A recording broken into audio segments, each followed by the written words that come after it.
Hi kids. Today I'm gonna read a very famous story of all time.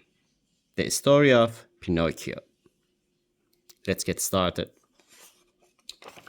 The story of Pinocchio by Carlo Collodi.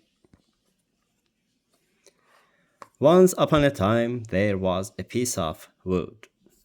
It stood in the workshop of Geppetto, the wood carver. One day, Geppetto said, I think I'll make a puppet. I will call him Pinocchio. He had almost finished when the puppet's nose grew. Geppetto cut it off. It grew even longer. Geppetto shook his head. I must be tired, he thought. Time for bed. That night, something magical happened. Pinocchio came to life. Suddenly, he could talk. Hello, world! He could laugh and sing. He could jump and dance. The noise woke up Geppetto. You are alive, he cried. Fantastic! He had always wanted a child.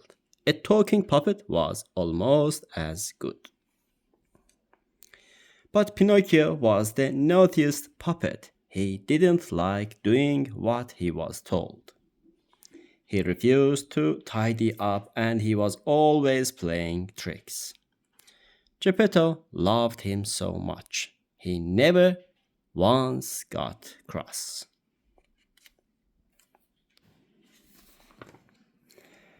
Alfred, a cricket who lived in the workshop, was shocked.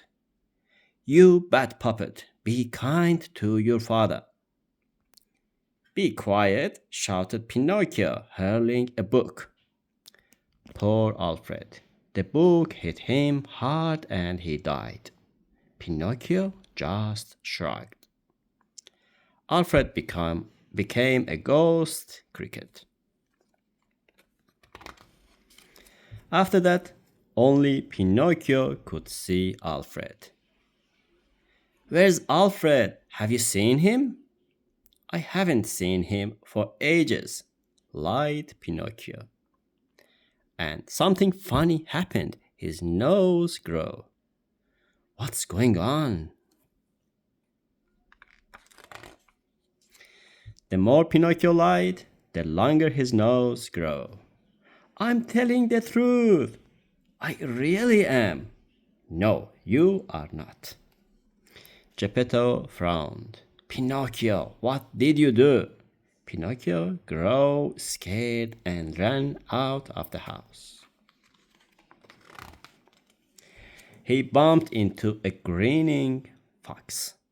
Are you going to the puppet show? Asked the fox. There's a puppet show, said Pinocchio.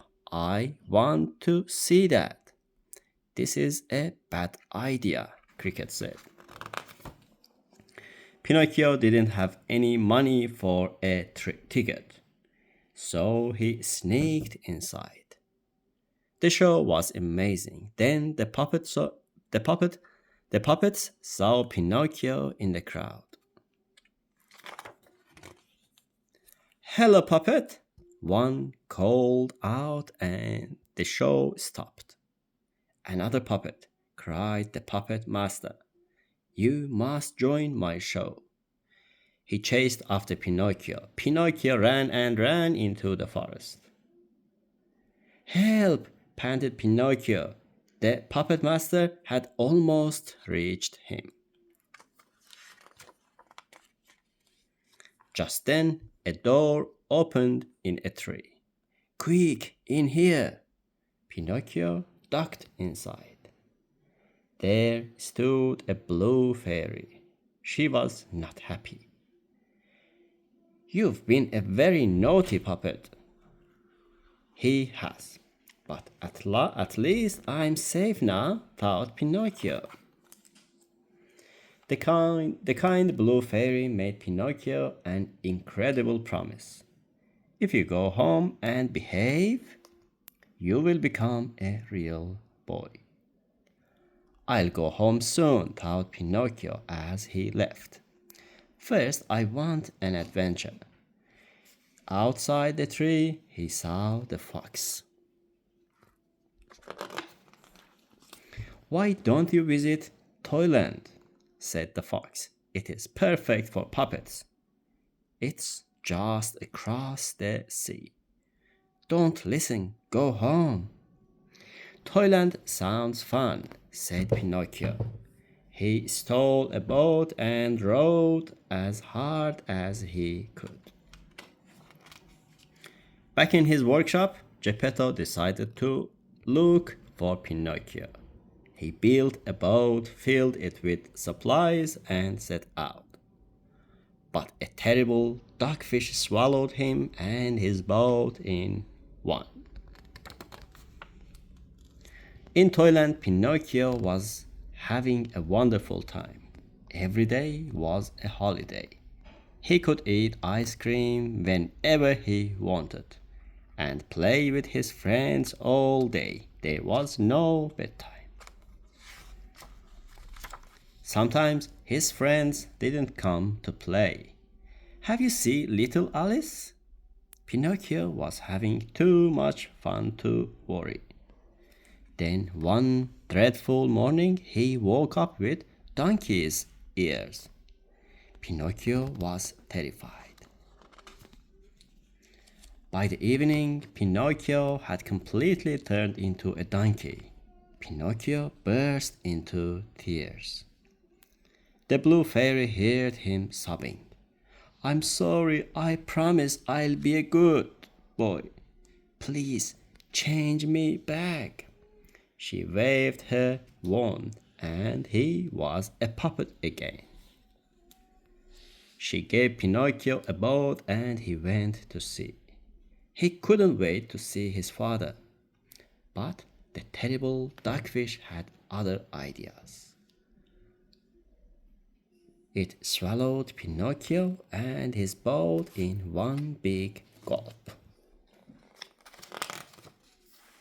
And there was Geppetto. He had built a lovely home inside the fish.